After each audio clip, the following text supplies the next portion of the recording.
Pant shirt में नमाज पढ़ना। मोहम्मद खुजैमा पाकिस्तान से पूछते हैं, मेरा सवाल ये है कि क्या पैंट शर्ट में नमाज कबूल होती है कि नहीं होती। क्योंकि आज मेरी मस्जिद के इमाम साहब ने बयान दिया कि पैंट शर्ट पहनना बिल्कुल जायज़ नहीं है। लोगों को शर्म नहीं आती कि बड़ी बड़ी दाढ़ियाँ रखकर पैंट पहन के घूमते हैं। शुगर है पहन के घूम रहे हैं ना, आप क्या करके घूम गए। सबसे जायज़ कपड़े शलवार कमीज़ हैं। और एक दफ़ा ये भी कहा कि आधी बाजू वाली शर्ट में नमाज मकरूह होती है। क्या इनकी बातें दुरुस्त हैं? देखो, आप मस्जिद के इमाम का एहतराम करें।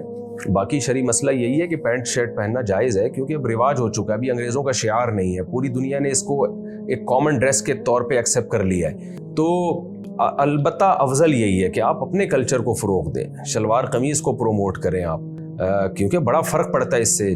मुसलमानों का लिबास हमेशा से ढीला ढाला रहा है। आप खुद देखें, पैंट शर्ट में नमाज पढ़ेंगे आपको रूहानियत नहीं महसूस होगी। आप शलवार कमीज़ में नमाज पढ़ेंगे आपको ज़्यादा रूहानियत महसूस होगी। तो इसलिए प्रोमोट नहीं करना चाहिए पैंट शर्ट को, लेकिन इतना सख्त फतवा कि वो नाजायज़ हराम है, ये भी ठीक नहीं है।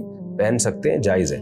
तो बाकी जो है वो उसमें नमाज पढ़ना, क्या कहते हैं, जो आपने पूछा, आधी बाजू वाली शर्ट में नमाज मकरूह होती है, ऐसा भी नहीं है। आधी बाजू वाली शर्ट भी पहन सकते हैं। मर्द के लिए तो नाफ से लेके घुटने तक ही सतर में दाखिल है, तो आधी बाजू वाली शर्ट पहनने में कोई हर्ज नहीं। अलबत्ता इसको आस्तीन को इतना फोल्ड करना कि कोनियों के ऊपर तक ले जाए, तो इससे हदीस में मना किया गया है इस तरह से फोल्ड करने को, तो ये ठीक नहीं है। लेकिन अगर पहले से ही आस्तीन छोटी है तो उसमें कोई हर्ज नहीं है। लेकिन बेहतर यही है कि नमाज प्रॉपर ड्रेस में पढ़ा करें। बाकी इमाम साहब को मोहब्बत से समझा दे, मान जाए, ठीक है, नहीं तो बदतमीज़ी ना करें। लोग मसला ये होता है कि दो चार इल्म की बातें सीख के फिर अपने इमाम को परेशान करना शुरू कर देते हैं जाके।